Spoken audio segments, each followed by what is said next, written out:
This is my spoiler-filled review of Captain Marvel, so if you don't want it spoiled, then don't watch it. The spoiler-free review is down in the description below, as always. And just by sheer coincidence, I am wearing my Captain America Civil War shirt. But that's just pure coincidence. I happen to be talking about a Marvel movie while wearing a Marvel shirt. Alright.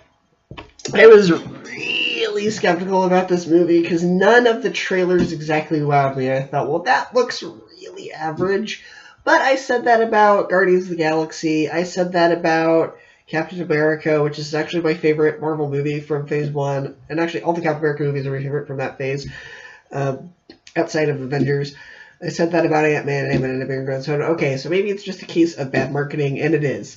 Because the problem with the trailers is that it seemed to focus way too much on, this is the first female-led superhero in the MCU, which is fine, but it sacrificed telling you what the plot was, just for the sake of, this is how unique it is. Because at least with, Guardians of the Galaxy, it was more like, okay, we're going to make you a movie about a talking raccoon and a tree, and you're going to like it. This didn't seem to be focusing too much on what made the movie unique. It was just like, I don't know, the plot just kind of lost in the trailer. Especially with the way that the trailers were edited, it made her seem like she was really condescending to everybody. Like with the Nick Fury things, like, do you know how to fly this plane? Well, we'll see. Well, that's a yes or no question. Yes, like, and the trailer makes it seem like she's snapping at him, like, yes, I know how to fly it. But in the movie, it was, do you know how to fly this thing? Well, we'll see. That's a yes or no question. And then she starts up the plane, and she goes, yeah. And so it's different tonally. So that was a bad way to edit the trailer, honestly. And, yeah, I don't know. It made it seem like she was treating Fury like an idiot the entire movie, but she wasn't. It was totally fine, and they did have a lot of good balance. I'll say Brie Larson's acting is kind of stilted in some parts.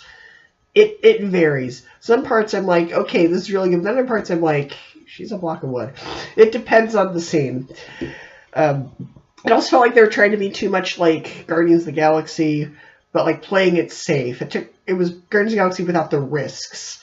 So like I said earlier, Guardians of the Galaxy was a huge gamble for Marvel, because of just the craziness of the premise. This was like if they had remade the movie, but without the craziness, especially with the soundtrack. I know that it's set in the 90s, so there's going to be 90 songs, but it felt like they were trying to replicate the success of, oh, everyone loves retro nostalgia music, so let's do that again, and we'll do it in space. We'll just remind everybody of how much they love Guardians of the Galaxy, and I don't know.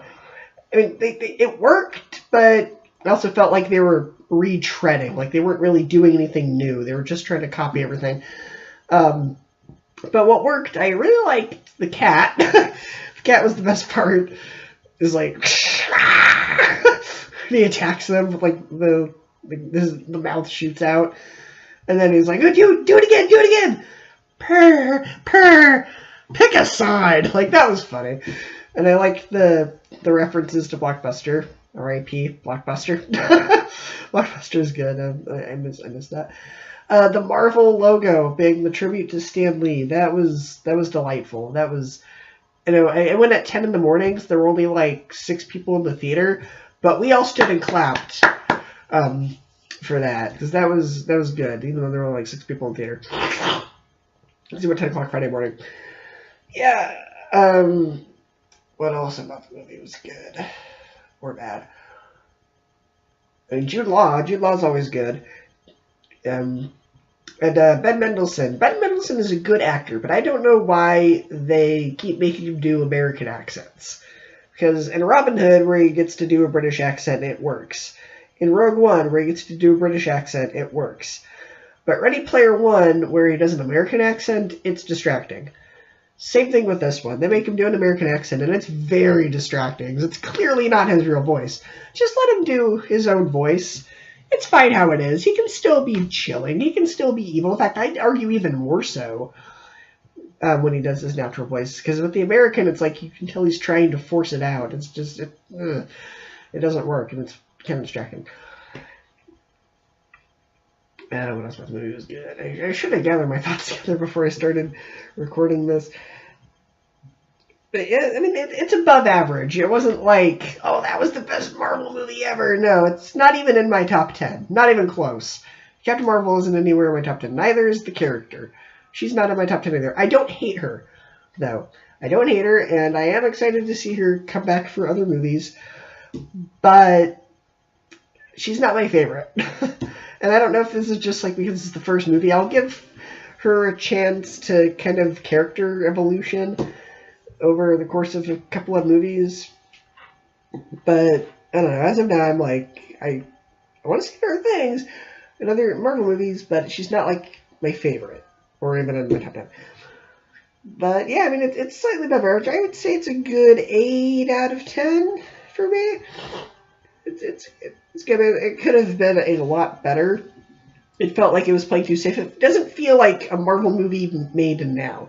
If it were like a Phase 1 or a Phase 2 movie, I'd probably be a little bit less harsh on it.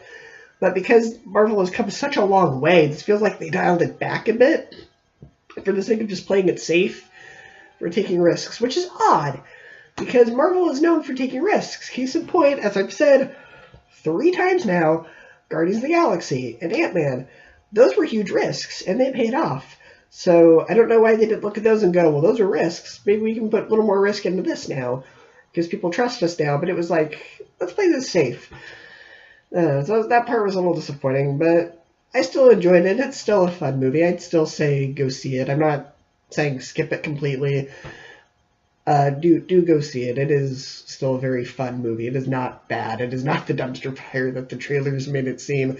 Marvel kind of needs to reevaluate their marketing team, because it seems every trailer with a origin story movie, it's basically every non-sequel and non-Avengers movie seems to be, this looks average. Because, like, even Iron Man's considered, like, one of the greatest comic book movies ever. But at the time, remember, everyone was going, Iron Man? Really? Out of all the superheroes in the world, they chose to make a movie out of Iron Man? That's kind of dumb. And it ended up being really good. And same thing with, like, Captain America, or Guardians of the Galaxy, or Ant-Man, or Thor, or any of the origin story movies. They all kind of seem like they're, So I don't know if that's because of the way that they choose to market them, but they need to reevaluate how, because every single origin story movie, I'm thinking, outside of Black Panther, but that's because we already knew who Black Panther was, because he was in Civil War. But I'm talking every time that's an introduction movie, every character introduction movie, where it's the first time you see that character, you're thinking, but they end up being really good, except for Incredible Hulk, but that's the one bad one. But, yeah. It's still good. So Captain Marvel's still really good, and I'm judging it purely based on the movie, outside of things the actress has said. I'm separating the art from the artist here. Based purely on the movie, yes, it was good. It was above average for a movie. It was above average for a Marvel movie. I forgot to say one last thing. The end battle with her and Jude Law seemed very quick. Like they were trying to wrap the movie up. It's like she lands, and then they fight for a little bit, and then she's just like, pew! And then he's done. It was like a minute, maybe not even a minute. What they should have done, I think, is done what they did in the beginning, where she was sparring with him, and then it looks like she's about to lose. He goes, you need to control your emotions, or whatever it was that he said, and make it seem like it was going to be a repeat of that scene. And make it seem like she was going to lose, right? She's still going to lose. And then, like, he taunts her for a bit, like, haha, see? I told you. See, I was right. And then she blasts him. Extend it out for a few more minutes. Let them spar. Let them have a battle of wits. Let them, let them banter. But they didn't do that. So that seemed a little bit weak for a final battle. That was the other problem that I had with the movie.